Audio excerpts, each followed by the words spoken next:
Haleluya, terpuji nama Tuhan. Shalom. Jumpa lagi dalam Sabda Sadi kita hari ini. Dan kebenaran firman Tuhan yang hari ini kita akan belajar bersama terdapat dalam kitab 2 Korintus 12 ayat 8 sampai dengan ayat yang ke-9. Demikian firman Tuhan. Tentang hal itu aku sudah 3 kali berseru kepada Tuhan supaya utusan iblis itu mundur daripadaku. Tetapi jawab Tuhan kepadaku, cukuplah kasih karuniaku bagimu, sebab justru dalam kelemahanlah kuasaku menjadi sempurna. Sebab itu terlebih suka aku bermegah atas kelemahanku, supaya kuasa Kristus turun menaungi aku. Terpujilah nama Tuhan. Dan Bapak Ibu, kita akan belajar satu tema hari ini berbicara tentang saat kita mengalami kelemahan. Dari kebenaran firman Tuhan ini kita juga belajar dari seorang yang bernama Paulus, ya, menceritakan pengalamannya ketika dia berseru kepada Tuhan, ketika dia memohon sebanyak 3 kali kepada Tuhan untuk Tuhan dapat mengangkat penderitaannya, untuk mengangkat kelemahannya, atau disebut dengan duri dalam dagingnya. Ya, supaya Tuhan bisa menolong dia untuk mengangkatnya. Tetapi di dalam ayat yang ke-9 tadi dikatakan bahwa tetapi jawab Tuhan kepadaku, cukuplah kasih karuniaku bagimu, sebab justru dalam kelemahanlah kuasaku menjadi sempurna.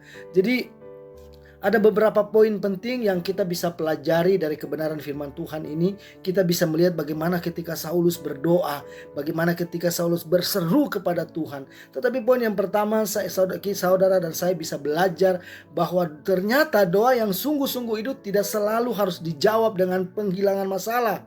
Ya, Paulus berdoa secara konsisten, berdoa dan mendesak sebanyak 3 kali untuk dihilangkan dari penderitaannya, untuk dihilangkan duri yang ada dalam dagingnya. Tetapi kita bisa melihat Tuhan tidak menjawab atau Tuhan menolak permintaannya untuk menghapusnya. Ya, ini menunjukkan bahwa tidak semua doa kita itu akan dijawab dengan keinginan kita. Ya, tapi kecukupan kasih karunia Tuhan itu adalah jawaban yang berpusat pada pemberian kasih karunia-Nya. Jadi bukan pada penghilangan masalah. Kasih karunia di sini dikatakan bahwa dapat dipahami sebagai kehadiran, atau dapat dipahami sebagai kemurahan Tuhan atau kekuatan Tuhan yang memberikan kepada setiap orang percaya yang mengandalkan Tuhan, yang sudah cukup menghadapi setiap kesulitan yang ada. Jadi kuasa Allah itu akan menjadi sempurna di dalam setiap kelemahan kita. Jadi inti dari pesan ini adalah bahwa kuasa Kristus akan menjadi sempurna ketika saudara dan saya mengandalkan Tuhan, dan akan menjadi nyata sepenuhnya di dalam keadaan kelemahan kita, keadaan manusia kita. Jadi ketika kita lemah, kita dipaksa untuk tidak mengandalkan kekuatan kita. Kita dipaksa untuk tidak mengandalkan keegoisan kita. Tetapi kita diajarkan Tuhan untuk supaya kita lebih mengandalkan kuasa yang akan bekerja melalui kehidupan kita, yaitu kuasa Allah itu sendiri, Bapak Ibu.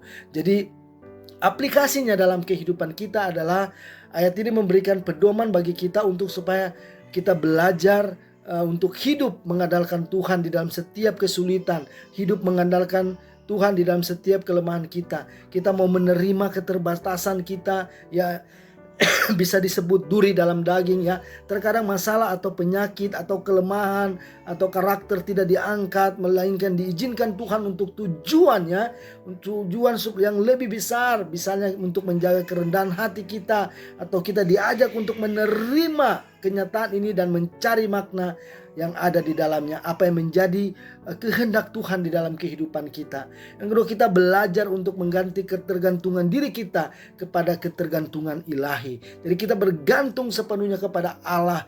Jadi dalam kelemahan kita, saat kita merasa kita tidak mampu atau kita gagal, kita bisa berpusat atau berfokus kepada Tuhan, meminta kepada Tuhan untuk Tuhan memberikan kepada kita kekuatan, memberikan kepada kita hikmat, sehingga segala sesuatu yang saudara alami, saudara dapat melewatinya. Jadi kita akan menemukan kekuatan di dalam kerentanan kehidupan ini. Ya, daripada kita menyembunyikan atau kita menyangkal kelemahan, kita didorong untuk belajar menerima tanggung jawab yang telah Tuhan berikan kepada kita di dalam setiap kelemahan kita. Kita mau mengakui dan jujur tentang kerentanan kita. Justru di saat kita lemah, saat itulah kuasa Tuhan Kristus atau kuasa Kristus akan menopang dan menolong kehidupan kita, sehingga kita akan menjadi orang-orang yang kuat di dalamnya. Pesan yang terakhir bagi kita adalah mari kita belajar untuk tetap berpengharapan hanya kepada Tuhan. Kita mau berdoa dan kita menolak setiap tantangan iblis yang mencoba mengganggu kehidupan kita, sehingga setiap persoalan, masalah dapat kita hadapi karena Tuhan yang akan selalu menolong kehidupan saudara dan saya. Tuhan memberkati kita semua. Shalom.